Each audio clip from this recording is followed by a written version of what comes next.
Be honest. How long can you go without checking your phone? 10 minutes? 5? 2? We've all felt that strange pull, the moment your phone lights up and your brain lights up with it. That's not discipline failing, that's dopamine hijacking your nervous system. Your brain was designed to chase survival rewards, food, connection, progress. But now it chases artificial micro-rewards, likes, views, pings, reels, comments. We used to explore the world. Now the world fits inside a glowing screen. This video isn't about quitting your phone, it's about reclaiming your brain. Welcome to your 3-day dopamine reset challenge. You'll hate it, you'll resist it, and by the end, you'll feel like yourself again. First, let's understand what is dopamine. Dopamine is not the pleasure chemical people think it is. It's the motivation chemical, the push that drives you towards something. Every ping, every scroll, every new notification releases a tiny drop of dopamine, and your brain starts associating that drop with comfort. Here's what's scary. Your brain doesn't care if the reward is meaningful. It just wants something new. That's why the feed never ends, because you're not looking for content. You're looking for a hit. But here's the hidden cost. When dopamine spikes too often, your baseline dopamine level drops. You need more and more stimulation just to feel okay. That's why silence feels boring. That's why real work feels heavy. That's why your mind feels restless even when you're doing nothing. Your brain isn't lazy, it's just tired of chasing crumbs. And the only way to fix that is to stop feeding it junk. You'll hate day 1, resist day 2, and love day 3. Let's begin. Here's the truth. Your brain isn't broken, it's just overstimulated. We've trained it to crave instant rewards, short-form videos, constant pings, micro-dopamine bursts. Every time you reach for your phone without thinking, it's not willpower that fails, it's wiring. Your mind was built for meaning, but the system around you profits from destruction. So for the next 3 days, we're going to rewire that system, step by step. You'll move from chaos to calm and from compulsion to control. Day 1 will start with awareness mode. Today's goal isn't to quit anything, it's to notice. Every time you reach for your phone, pause and ask, what was I trying to avoid? Was it boredom, a tough task, an emotion you didn't want to feel? That one sentence, naming what you were avoiding, activates your prefrontal cortex, the decision-making part of your brain, and that's where control begins. At first, you'll be shocked by how automatic your behavior is. You'll reach for your phone during a meal, a walk, even while watching another video. But don't judge yourself, just notice.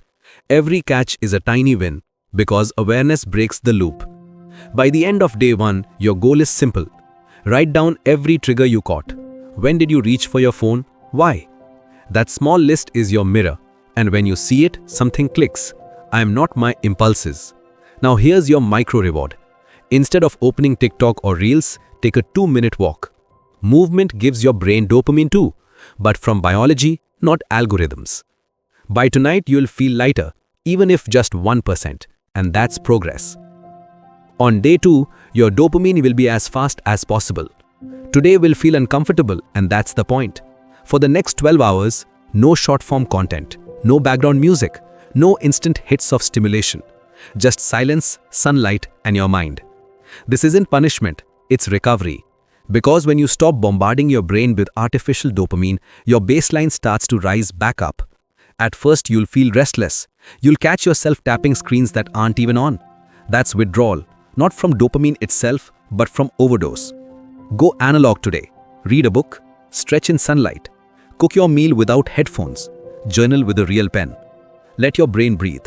Let boredom come, because boredom is where creativity begins again. Halfway through the day, something strange will happen. You'll feel time slow down. You'll notice small details, the texture of your desk, the sound of birds, the warmth of sunlight on your skin.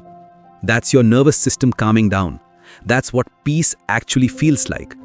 By the end of day 2, you'll feel tired, but in a clean way. Not overstimulated, not anxious, just human again. Finally, it's day 3, rebuild mode. Now listen carefully. And until now, if you have not subscribed, please do to make this video visible for people who need it most. Now that your brain is calm, it's time to reprogram. The goal isn't a dopamine-free life. That's impossible and unnatural. You need dopamine. You just need discipline with it. So today you'll build what I call a dopamine menu. a list of conscious rewards that give you pleasure without stealing your attention. Here's the simple version: 10 push-ups instead of scrolling, a 10-minute walk in sunlight, writing one page in your journal when you feel bored, reading one chapter before you open social media. These are your new dopamine sources, real, earned, and balanced. When you choose them consciously, you train your brain to link dopamine with growth, not escape. Caught yourself? That's awareness in action. Every time you notice, you win. Because your goal isn't perfection, it's control. Every time you resist an impulse, your brain strengthens the pathway of self-control. This builds the neurotransmitter serotonin, the chemical of long-term contentment. So while dopamine gives short-term spikes, serotonin gives long-term peace. This reset balances both. In just 3 days, you have interrupted hundreds of unconscious loops. You've shown your brain, we are back in charge. 3 days later, you'll feel the fog lifting. You'll think clearer. You'll sleep deeper. You'll start to feel joy in simple things again: sunlight, silence, movement. Dopamine isn't the villain here. Unconscious behavior is. You just completed your 3-day dopamine reset challenge. Now it's on you to choose awareness every day. Comment below, "I'm taking back my mind," and share this video with someone who's lost in the scroll, because maybe that's the nudge they needed. Your brain was designed for meaning, not notifications. If this message hit home, share it with someone who feels stuck. And if you're ready to rebuild your life, not overnight, but one small win at a time, subscribe to Monk Mind. Because here, we don't chase massive change.